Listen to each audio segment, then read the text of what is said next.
రవ్వ కేసరి చేస్తున్నాం మనం ఇప్పుడు. ఫస్ట్ నెయ్యి వేసుకోవాలి, తర్వాతకి డ్రై ఫ్రూట్స్ వేసుకోవాలి, కొంచెం దూరగా వేయించుకొని తీసి పక్కకు పెట్టుకోవాలి.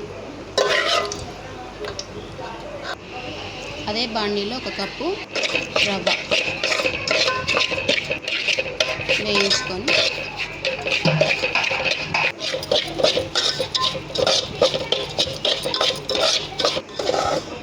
కొంచెం వేడి నీళ్ళు పక్కకు పెట్టుకోవాలి.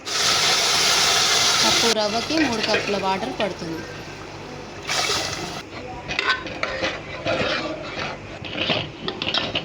మంచిగా దగ్గరికి వేగినాక కొంచెం చక్కెర వేసుకోవాలి. కప్పు రవ్వకి 3 కప్పున్నర చక్కెర.